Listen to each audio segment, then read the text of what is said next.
Hello everybody, I am Rizwan and you are watching Rizwan rankers.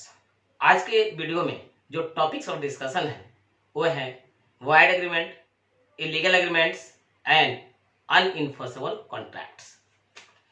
Topics of discussion. इस video में हम कौन कौन सा टॉपिक डिस्कस करने जा रहे हैं, वो 3 टॉपिक्स होंगे। वाइड एग्रीमेंट्स, illegal agreements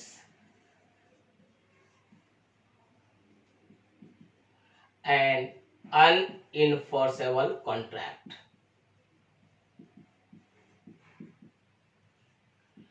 आज के जो हम लोग का डिस्कशन है उसमें 3 टॉपिक को ही डिस्कस करेंगे।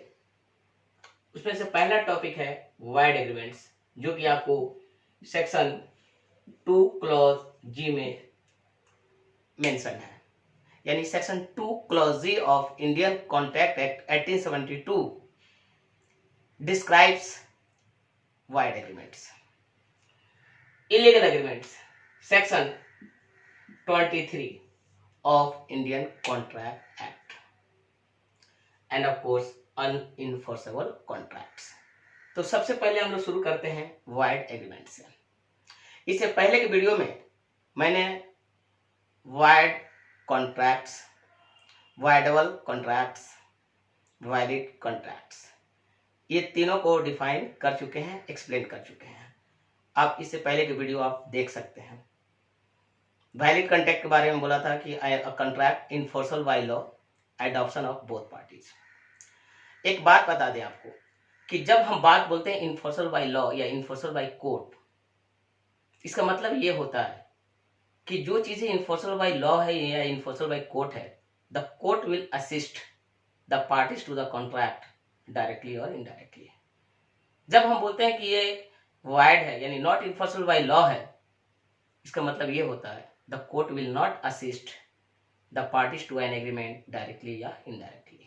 यानी कोर्ट किसी तरह से असिस्ट नहीं करता है। तो शुरुआत आज हम लोग करेंगे वाइड एग्रीमेंट से, यानी सेक्शन 2 क्लॉज जी से।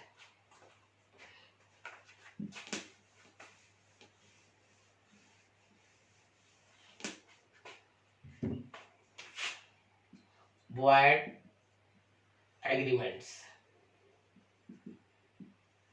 Section 2 clause G. इसके वर्ड्स को हम यहां लिख रहे हैं। An agreement not enforceable by law is a void agreement. Section 2 clause G के जो वर्ड्स हैं बहुत क्लियर है।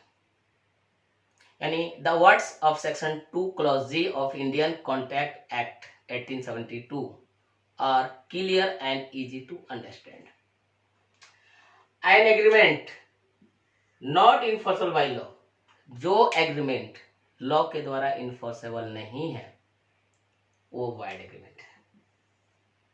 इससे पहले भी आपने पढ़ा wide contract, a contract not enforceable by law.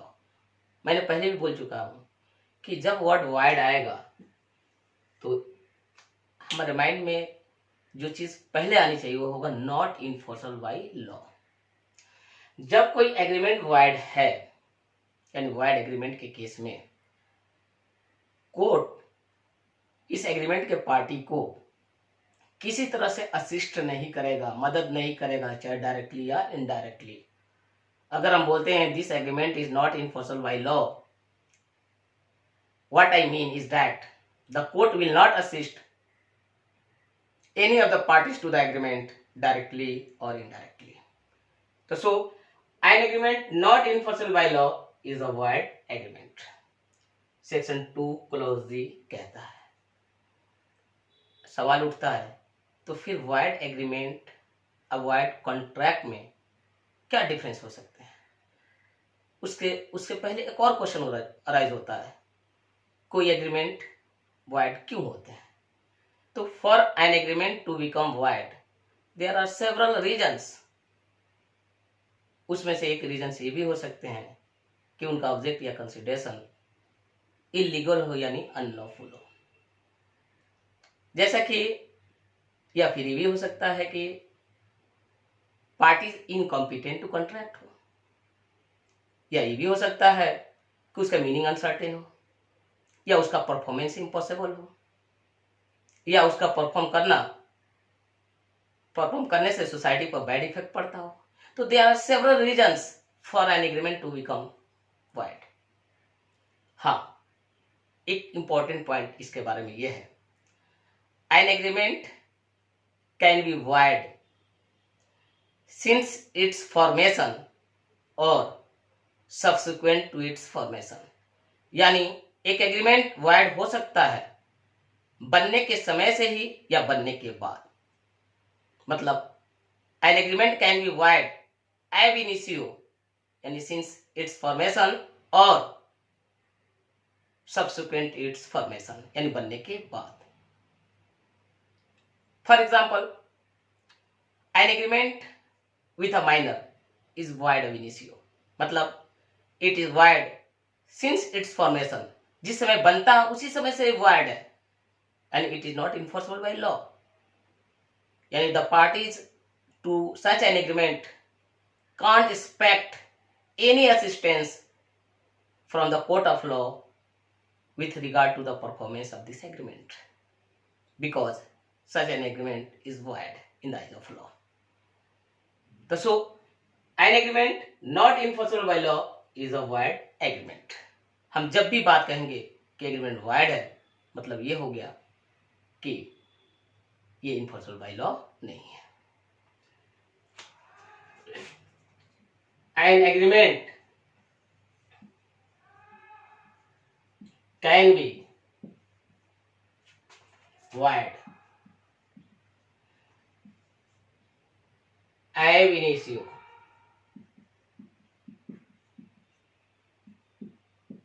that is since its formation, या फिर subsequent to its formation. An agreement can be void ab initio एक ग्रीक फ्रेज है। इसका मतलब होता है since its formation, जिस समय बना उसी समय से void है, यानी कभी भी वो वैलिड कर स्टेज में नहीं आया, या फिर जिस समय बना उस समय वैलिड हो सकता है लेकिन बनने के बाद वो void हो गया। एग्जाम्पल में कि आखिर वो कौन सा एग्रीमेंट है जो void ab initio होता है, यानी बनने के समय से ही void होता है, नॉट इन्फोर्सेबल बाय लॉ होता है। तो an agreement with a minor, एक ऐसे आदमी के साथ एग्रीमेंट किए हैं जिसका एज 18 साल से कम है, void ab initio है। ये तो ऑलरेडी कोर्ट डिक्लेयर कर चुका है मोहिरी बीबी एंड धर्मदास के केस में कि an agreement with a minor is void ab initio and since its formation, जिस समय बना उसी समय यानी सिंस द बिगनिंग, शुरू से ही वो void है। लेकिन इसका क्या एग्जांपल हो सकता है? सब्सिक्वेंट टू इट्स फॉर्मेशन यानी बनने के बाद। तो सपोज कीजिए कि Mohan agrees to supply 100 bags of cement to Sohan in the next 10 days. Mohan 100 bags of cement supply करने को तैयार हो गया सोहन को 10 दिनों के अंदर। After 2 days, the government puts a ban on the private sale of cement. 2 दिनों के बाद गवर्नमेंट ने सीमेंट के प्राइवेट सेल को बैन कर दिया। Now, its performance has become illegal and this agreement has become void. तो ये एग्रीमेंट जिस समय बना उस समय वैलिड था, लेकिन बनने के बाद परफॉर्म होने से पहले void हो गया, मतलब सब्सिक्वेंट टू इट्स फॉर्मेशन बनने के बाद void हो गया। तो सो एग्रीमेंट के केस में void, an agreement can become void since its formation या ab initio या फिर subsequent to its formation। But एक चीज हमेशा क्लियर रखिए, जब void एग्रीमेंट मतलब agreement not enforceable by law, मतलब the court will not assist any of the parties to such an agreement directly or indirectly, because the agreement is void in the eyes of law. So आपने wide agreement को देखा, section 2 clause जी को। आगे अब बढ़ते हैं, अब देखेंगे कि इलीगल एग्रीमेंट्स क्या है।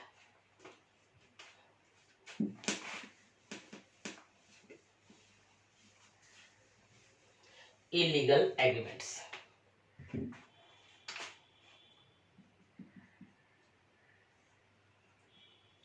illegal agreements,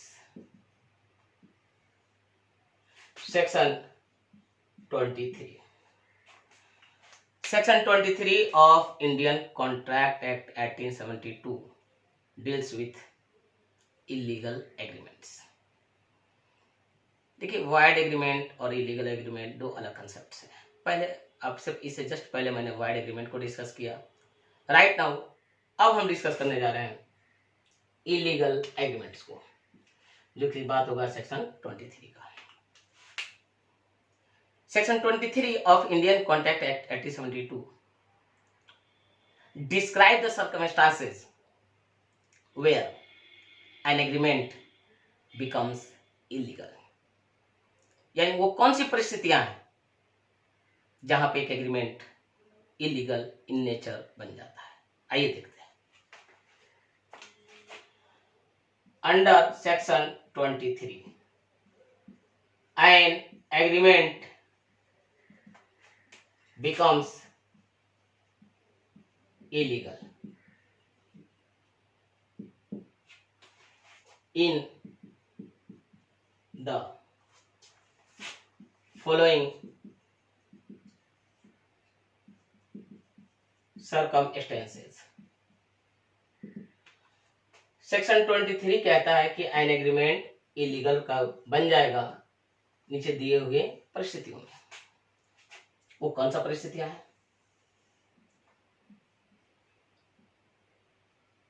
forbidden by law,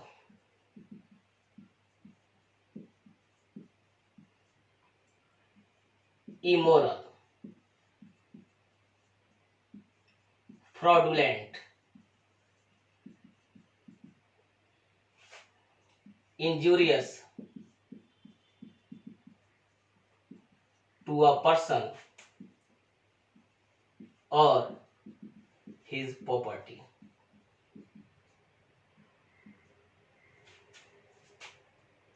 Opposed to public policy। देखिए, हम जिस टॉपिक को डिस्कस कर रहे हैं वो टॉपिक है इलीगल एग्रीमेंट्स। इलीगल एग्रीमेंट्स का डिस्कशन कॉन्ट्रैक्ट लॉ में सेक्शन 23 के हेड में किया गया है। यानी section 23 of Indian contract act 1872 discusses illegal agreements. Section 23 describe करता है वो परिस्थितियां जिसमें कोई एग्रीमेंट इलीगल बन जाता है। वो कौन सा परिस्थितियां हैं? अगर वो एग्रीमेंट फॉरबिडन बाय लॉ है, यानी कोई ऐसा काम करना जो कि लॉ के द्वारा मना हो।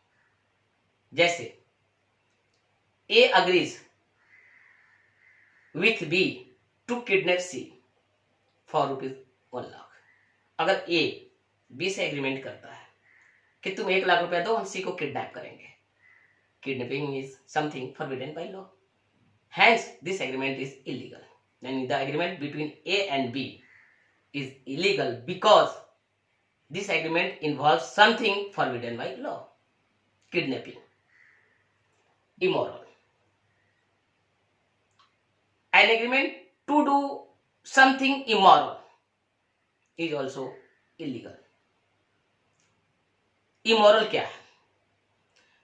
कौन सा एक्ट इमोरल कहलाएगा? ये time to time court describe करता है। जैसे प्रोस्टिट्यूशन या an interference with in marital relations, ये सब चीजों को कोर्ट इमोरल डिस्क्राइब कर चुका है। और जब किसी एग्रीमेंट में प्रोस्टिट्यूशन की बात आएगी या कोई एग्रीमेंट के थ्रू किसी के जो मैरिटल रिलेशन है उसमें इंटरफेरेंस होगा तो वो agreement on grounds of being immoral illegal describe हो जाएगा। Fraudulent, if the parties to an agreement agree to fraud on a third party, दो पर्सन एक दूसरे के पास आते हैं, एग्रीमेंट करते हैं कि चलो किसी पर्टिकुलर पर्सन पर फ्रॉड करेंगे, to commit fraud on a third person, तो this agreement is also illegal under section 23। Injurious to a person और his property, A and B enter into an agreement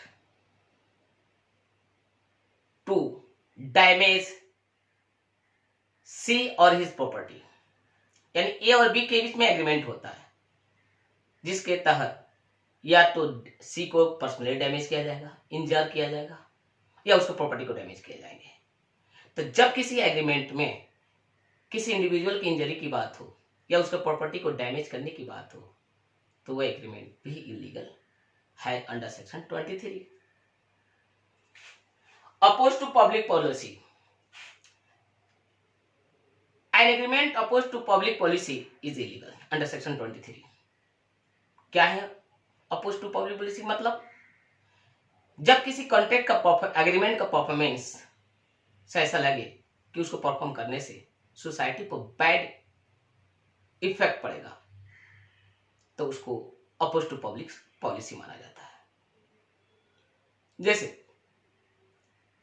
A promises to get a job for B in railways for ₹10 lakh, यानी A B से promise करता है कि railway में job करा देगा, 10 लाख रुपया दो। This is oppose to public policy and this is illegal under section 23। तो आपको इलीगल एग्रीमेंट्स का कंसेप्ट समझ में आया होगा जो कि सेक्शन 23 कहता है। सेक्शन 23 इलीगल एग्रीमेंट को डिस्कस करता है, डील करता है और बताता है कि वो कौन सी सर्कमस्टांसेस है, वो कौन सी परिस्थितियां हैं जहां पे कोई एग्रीमेंट इलीगल एग्रीमेंट का रूप ले लेता है, यानी इलीगल इन नेचर बन जाता है। अगर वो एग्रीमेंट फॉरबिडन बाय लॉ हो, लॉ के द्वारा मना किया हुआ करने का काम को किया जा रहा हो, इमोरल हो, फ्रॉडुलेंट हो, इंजूरियस टू अ पर्सन और हिज प्रॉपर्टी हो, या फिर अपोज टू पब्लिक पॉलिसी हो। इन सब परिस्थितियों में, सर्कमस्टांसेस में एन एग्रीमेंट बिकम्स इलीगल। अब सवाल ये उठा कि अगर एग्रीमेंट इलीगल हो गया तो उसका लीगल इफेक्ट्स क्या पड़ेंगे, आइए उसको देखते हैं।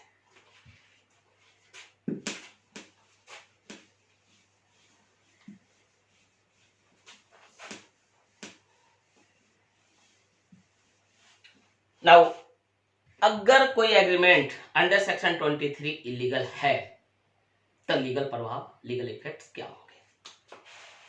Legal effects of N illegal agreement.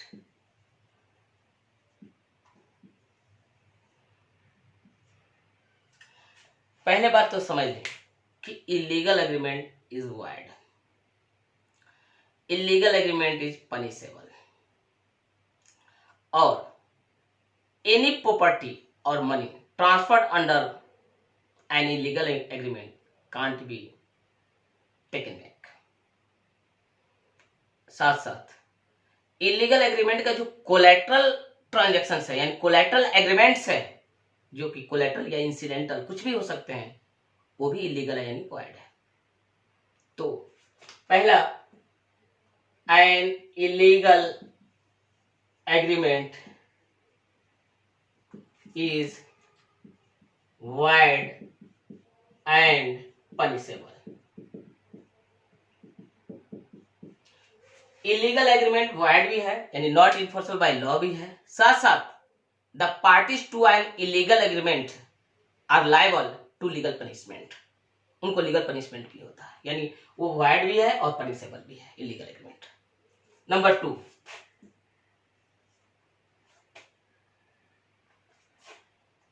any property or money transferred under an illegal agreement can't be taken back. If any property or money transferred under an illegal agreement can't be taken back, यानी no restoration is allowed in case of an illegal agreement. मतलब क्या हुआ? Mohan agrees to kidnap John for rupees 1 lakh with Sohan. देखिए agreement क्या है.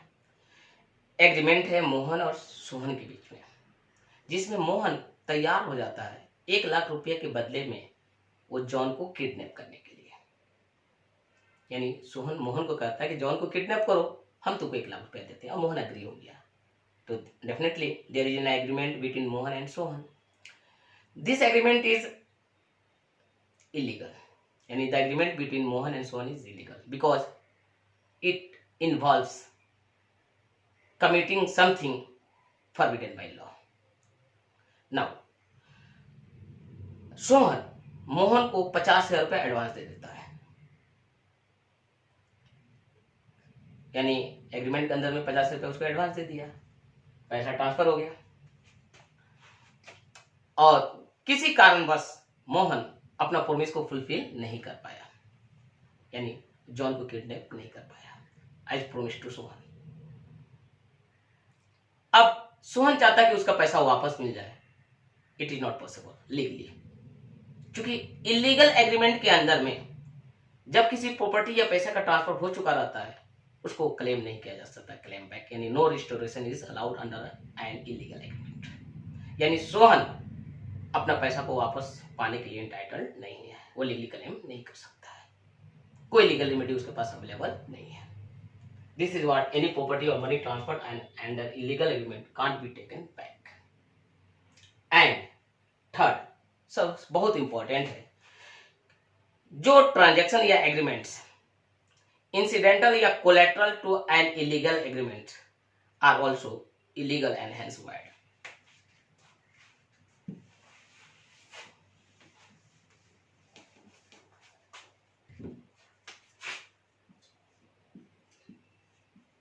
Agreements incidental to or collateral to an illegal agreement are also illegal and hence void. Agreements incidental to या फिर collateral to an illegal agreement. एक illegal agreement है, उसको assist करने के लिए कोई दूसरा एग्रीमेंट कर लिया गया, तो दूसरा एग्रीमेंट उस इलीगल एग्रीमेंट का इंसिडेंटल या कोलैटरल कहलाएगा. और चूंकि जो मेन एग्रीमेंट है वो खुद इलीगल है, तो उसको असिस्ट करने वाला एग्रीमेंट भी इलीगल होगा, हेंस वॉइड भी होगा. आइए इसको एग्जांपल से समझते हैं. मोहन एक कार खरीदना चाहता है. कार क्यों खरीदना चाहता है? क्योंकि उसको रॉबरी कमिट करना, यानी वो डकैती करना चाहता है, कहीं पैसा लूटना चाहता है. बट कार खरीदने के लिए उसके पास पैसे नहीं है. वो सोहन से कहता है कि तुम 50,000 रुपये मेरे को उधार दो. सोहन उस पैसे का पर्पस को जानता है कि मोहन इससे कार खरीदेगा और कार का यूज रॉबरी के लिए करेगा. देखिए, चूंकि सोहन के साथ जो एग्रीमेंट हुआ 50,000 रुपया का, वो पहला एग्रीमेंट जो कि इलीगल था उसको असिस्ट करने के लिए किया गया. तो पहला इलीगल है तो उसको असिस्ट करने वाला एग्रीमेंट भी इलीगल है, यानी मोहन और सोहन के बीच में एग्रीमेंट भी क्या होगा, इलीगल होगा। For example,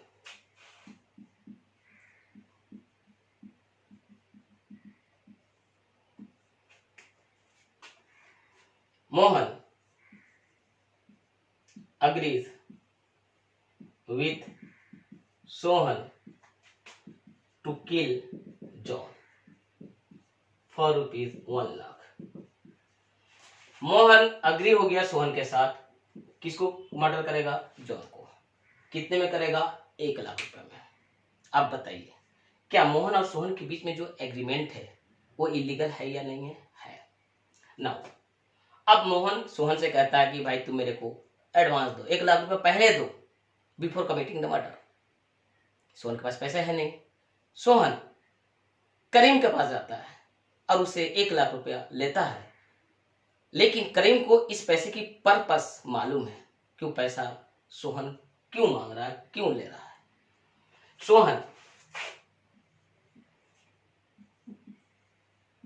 borrows ₹1,00,000 from Kareem to pay Mohan, and Kareem is aware of the purpose। देखिए ये एग्जाम्पल आपको सब कुछ कह रहा है। Mohan agrees with Sohan to kill John for ₹1,00,000। Mohan Sohan से प्रॉमिस करता है कि जॉन को मारेंगे, ₹1,00,000 लेकिन तुमसे लेंगे। सोहन तैयार हो जाता है। The agreement between Mohan and Sohan is illegal because this agreement involves committing something forbidden by law. Law मना करता है, उस काम को करने के लिए एग्रीमेंट किया गया है। नाउ ये तो एक एग्रीमेंट है। The agreement between Mohan and Sohan is the main agreement and it is illegal. Sohan borrows ₹1,00,000 from Karim for to pay Mohan. Mohan को पे करने के लिए सोहन ₹1,00,000 करीम से लेता है। At the same time Karim is aware of the purpose. Karim को मालूम है कि वो सोहन उस पैसे को क्या करेगा। ये जानते हुए कि वो मोहन को पे करेगा, पैसा दे देता है। यहाँ दो एग्रीमेंट है। एक एग्रीमेंट मोहन और सोहन के बीच में है, दूसरा एग्रीमेंट सोहन और करीम के बीच में है। मेन एग्रीमेंट मोहन और सोहन, और उसको असिस्ट करने के लिए एक दूसरा एग्रीमेंट बनता है सोहन और किसके बीच में, करीम के बीच में। तो the agreement between Sohan and Karim is collateral to the main agreement between Mohan and Sohan. Because the main agreement between Mohan and Sohan is illegal, the collateral agreement between Kareem and Sohan is also illegal and void। अब बताइए, अगर सोहन मोहन को payment कर दिया तो सोहन मोहन से payment नहीं ले सकता है, और साथ साथ करीम सोहन से पैसा नहीं ले सकता है, क्योंकि जस्ट मैंने पहले आपको बताया कि इलीगल एग्रीमेंट के अंदर में जब कोई प्रॉपर्टी या पैसा का ट्रांसफर हो जाता है तो वो प्रॉपर्टी और पैसा वापस नहीं ले सकते हैं लीगली। यहां पर टॉपिक क्या था, अगर मेन एग्रीमेंट इलीगल है तो उसको सपोर्ट असिस्ट करने वाला एग्रीमेंट, जिसको हम लोग इंसिडेंटल या कोलैटरल एग्रीमेंट कहते हैं, वो भी इलीगल होता है और वाइड होता है। तो आपने इलीगल एग्रीमेंट को समझा, यानी सेक्शन 23 को समझा। एक एग्रीमेंट इलीगल बनता है 5 सिचुएशंस में, और वो फॉरबिडन बाय लॉ हो, इमोरल हो, फ्रॉडुलेंट हो, इंजूरियस टू अ पर्सन और हिज प्रॉपर्टी हो, या अपोज टू पब्लिक पॉलिसी हो। ये मैं नहीं कर रहा हूं, section 23 of Indian contract act कह रहा है। लीगल इफेक्ट्स के बारे में पढ़ा, इलीगल है तो वाइड तो होगा ही, स्वाभाविक है, साथ साथ पनिशेबल भी है, मतलब उसके पार्टीज को लीगल पनिशमेंट भी मिलता है।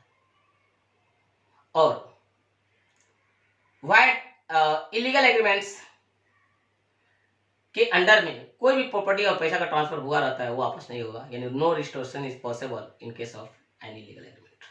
और सबसे इंपॉर्टेंट बात कि कोई भी एग्रीमेंट जो इलीगल का कोलैटरल है, इंसिडेंटल है, वो भी इलीगल है और वाइड है। तो बात समझ में आ गई होगी। आइए हम डिफरेंस देखते हैं, एक वाइड कॉन्ट्रैक्ट, वाइड एग्रीमेंट और इलीगल एग्रीमेंट में क्या अंतर है।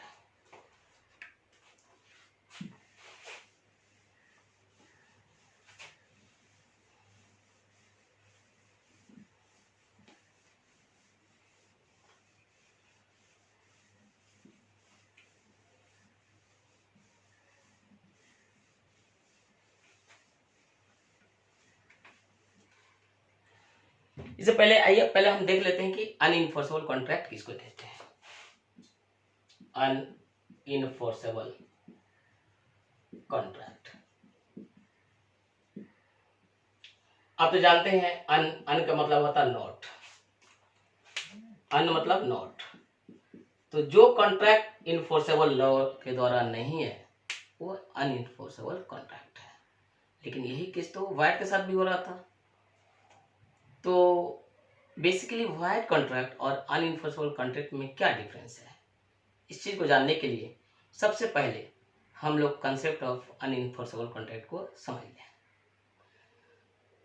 अगर किसी कॉन्ट्रैक्ट में कोई टेक्निकल डिफेक्ट रह गया और उस ग्राउंड पे वो कॉन्ट्रैक्ट लॉ के द्वारा इन्फोर्स नहीं हो रहा है, तब उसको हम लोग अनइनफोर्सेबल कॉन्ट्रैक्ट कहते हैं।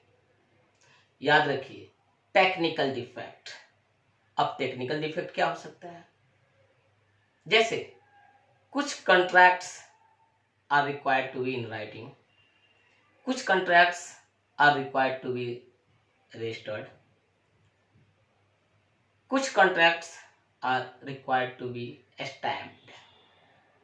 ये सब है चीजें हैं। अगर कुछ एग्रीमेंट्स कॉन्ट्रैक्ट ऐसे हैं जिनको प्रॉपर स्टैंपिंग मस्ट है, अगर आप उसको स्टैम्प नहीं करेंगे तो कोर्ट के द्वारा इन्फोर्स नहीं होगा और उसको हम लोग वाइड कॉन्ट्रैक्ट नहीं अनइनफोर्सेबल कॉन्ट्रैक्ट कहेंगे। जबकि वाइड कॉन्ट्रैक्ट के केस में क्या बोला गया था, एक कॉन्ट्रैक्ट वाइड हो जाता है सुपरवीनिंग इम्पॉसिबिलिटी या इलीगलिटी के कारण, टेक्निकल ग्राउंड पे नहीं। तो जब कोई कॉन्ट्रैक्ट टेक्निकल ग्राउंड पे अगर लॉ के द्वारा इन्फोर्सेबल नहीं होता है तो उस तरह के कॉन्ट्रैक्ट को अनइनफोर्सेबल कॉन्ट्रैक्ट के कैटेगरी में रखा जाता है। A contract not enforceable by law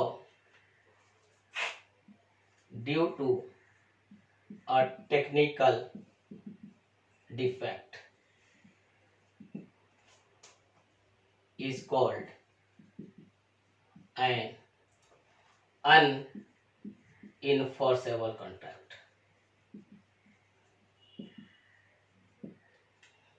contract not enforceable by law, law के द्वारा इन्फोर्सेबल नहीं है क्योंकि उसमें टेक्निकल डिफेक्ट है। टेक्निकल डिफेक्ट, अगर वही कॉन्ट्रैक्ट नॉट व इन्फोर्सेबल बाय लॉ होता ड्यू टू सुपरवेनिंग इम्पॉसिबिलिटी या सुपरवेनिंग इलीगलिटी, तो उस तरह के कॉन्ट्रैक्ट को वाइड कॉन्ट्रैक्ट कहा जाता है।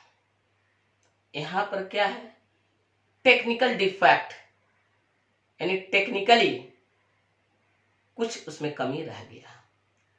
जैसे आपको बता दें, एक शेयर ट्रांसफर डीड जो बनता है इट मस्ट बी स्टैम्प्ड, यानी शेयर ट्रांसफर जो डीड है, सर्टिफिकेट है, वो स्टैम्प होना जरूरी है।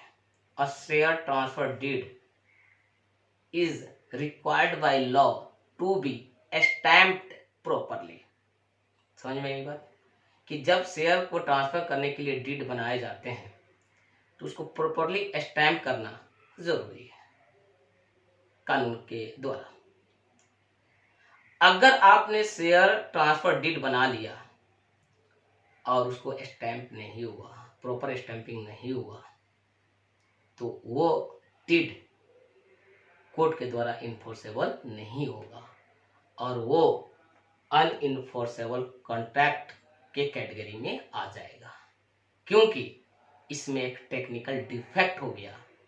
क्या टेक्निकल डिफेक्ट हो गया, वो ये हुआ कि जो रिक्वायर्ड स्टैंपिंग था वो नहीं हो पाया। तो सो आपको एक बात समझ में आ गया होगा कि अनइन्फोर्सेबल कॉन्ट्रैक्ट और वॉइड कॉन्ट्रैक्ट में बेसिक अंतर क्या है। जो वॉइड कॉन्ट्रैक्ट है वो भी law not enforceable by law है, जो अनइन्फोर्सेबल कॉन्ट्रैक्ट है वो भी नॉट इन्फोर्सेबल बाय लॉ है।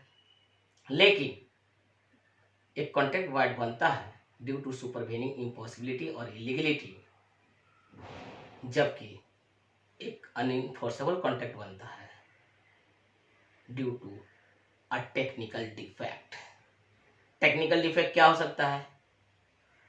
जहां रजिस्ट्रेशन की जरूरत है वहां रजिस्ट्रेशन होनी चाहिए, इन राइटिंग होने की जरूरत है तो रिटन होना चाहिए, स्टैंपिंग की जरूरत है तो स्टैंपिंग होना चाहिए, आई विटनेसेस की जरूरत है तो आई विटनेसेस होना चाहिए। अगर ये चीजों के अगर ये रिक्वायरमेंट्स नहीं फुलफिल करते हैं तो कहा जाता है there is a technical defect. और कंसिक्वेंसेस क्या होते हैं?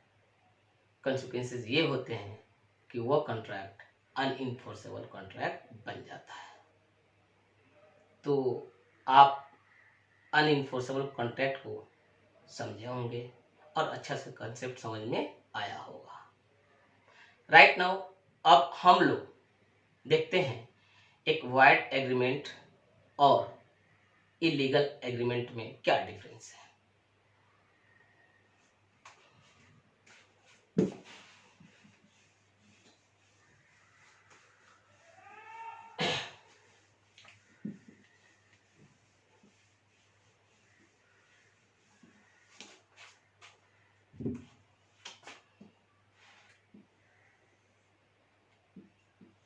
Wide agreements, illegal agreements.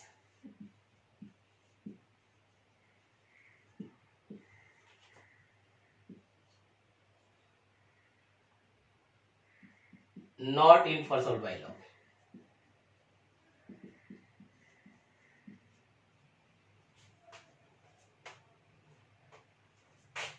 ये क्या है? Not enforceable by law and also punishable by law. इसमें दो चीजें, ये तो सिर्फ लॉ के द्वारा एग्रीमेंट नहीं होगा, इन्फोर्स नहीं होगा, यहाँ लॉ के द्वारा इन्फोर्स भी नहीं होगा और पार्टी को पनिशमेंट भी होगा। यहाँ पर रिस्टोरेशन अलाउड है। रिस्टोरेशन अलाउड मतलब अगर कोई भी पैसा या प्रॉपर्टी किसी वाइड एग्रीमेंट के अंदर में ट्रांसफर हुआ है वो वापस हो जाएगा, लेकिन यहाँ पर रिस्टोरेशन अलाउड नहीं है। Restoration is allowed.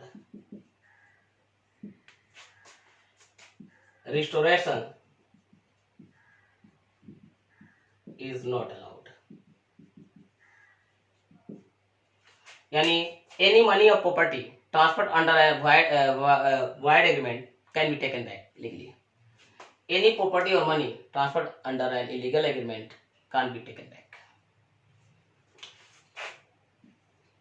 All void agreements need not be illegal.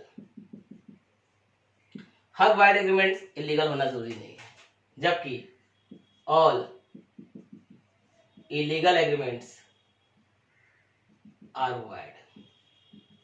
Her illegal agreement तो वाइड है ही, यानी हर वाइड एग्रीमेंट कोई जो नहीं है लीगल हो, लेकिन हर इलीगल एग्रीमेंट्स वाइड है। इसमें नो इफेक्ट ऑन कोलैटरल